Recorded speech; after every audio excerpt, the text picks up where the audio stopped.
Vodafone is likely to shut down and leave its 30 crore subscribers and its 13,000 employees completely high and dry. The company that has made losses of 2 lakh crore rupees in the last 10 years now owes the government a whopping 53,000 crore rupees, an amount that's likely to bankrupt it. Now, what happens if Vodafone does shut down? It's not good. Like I told you, we're already perhaps at a very bad period as far as unemployment is concerned in our country, and there are 13,000 direct jobs that are dependent on Vodafone.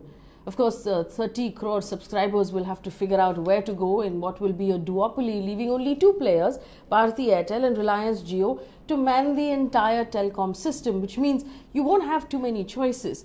Also, it's likely that these two telecom operators will start raising prices. One, because they'll be able to, and two, because with only two players, all of the burden of the costs have to be shared only by two of those players as opposed to the many players that they were some time ago.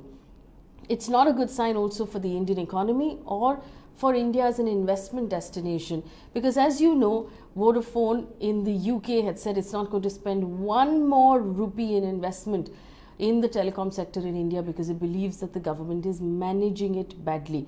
The Competition Commission has constantly rejected Airtel and Vodafone when they kept going back to say that Reliance was actually running the business to the ground by dropping rates, and they didn't get any real relief from the government. So that's where it will actually wind up. We'll have only two players and they'll have the ability to increase the rates as much as they want to, and it's going to be very bad for the reputation of India.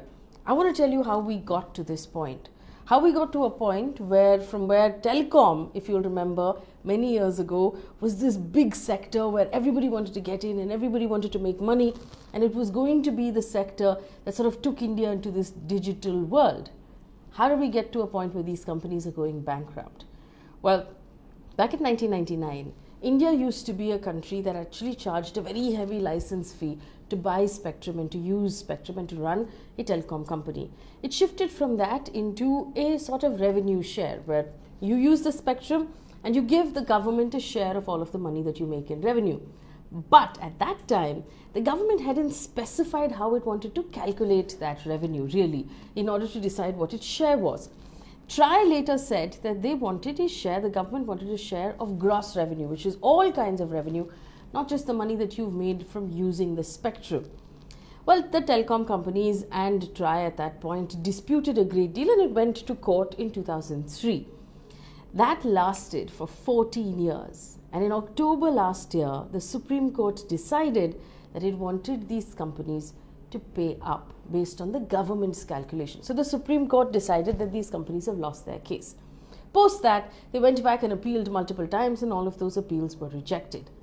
But a 7,000 crore rupees that a Vodafone, for example, owed the government, then had a penalty on it, then had interest on it, then had interest on the penalty, and that amount really ballooned to 53,000 crore rupees. And let me tell you where the rest of them are. Airtel owes 35,586 crore rupees, out of which it's paid about 10,000. Tata Telecom, you'll remember, actually sold its holding to Airtel, and it owes 13,800 crore rupees. BSNL and MTNL, both of whom are already in trouble, owe about 4,900 crores and 3,100 crore rupees. There's one guy who's not so bad, and that's RIL's Jio. Reliance Jio owes about 195 crore rupees because it's a recent entrant and it has not accumulated all of these fines and penalties and fines and interest on the penalty and those fines. So it's actually paid up that amount and it hasn't hurt too much. Now, when the Supreme Court decided in October last year these companies have to pay up, there's an association of these companies that went to the government and say, hey, can you figure out how to make this a little easier because we might go bankrupt. So the government was actually looking at the possibility of maybe forgiving some of the penalties or bringing down the interest rate, at which point, quite helpfully, I must tell you, RIL wrote to the government and said, don't help these guys out. In fact, insist that they pay in the next 3 months in full. And this was a report in the Mint and the Business Standard. RIL wrote to Ravi Shankar Prasad, who's the telecom minister, and said, do not make it easier for the other guys. the government has not made it easier for the other guys. And we are looking at a possibility of a company as big as Vodafone going bankrupt in India. It's not good for our economy. Like I said, it's not good for jobs. In the meantime, the ones who are left, BSNL, MTNL, we know are not making money, and they have collective losses that is actually going to cost the government a great deal. And the competition with the private sector, namely Reliance, has actually driven them even further down. Airtel is not making a profit at this point. The only profit-making company is Reliance Jio. It's a very interesting story to watch, and we're going to actually figure out over the next couple of weeks how this plays out. But the Supreme Court has not given these companies any time. It in fact had insisted that they make payments by Friday last week, giving them actually just overnight to make those payments. And this was something that the DOT, or the Department of Telecom of the Government of India, also reiterated, because when the payments didn't come in full, it actually began consulting its Supreme Court lawyer to see what needs to be done, and if the bank guarantees that these companies had put in, if those need to be now cashed and taken in. These companies basically feel that if the bank guarantees are now brought in, then it will drive them further and more quickly towards bankruptcy. It's a difficult situation, and it doesn't bode well for the idea that there's ease of doing business in India.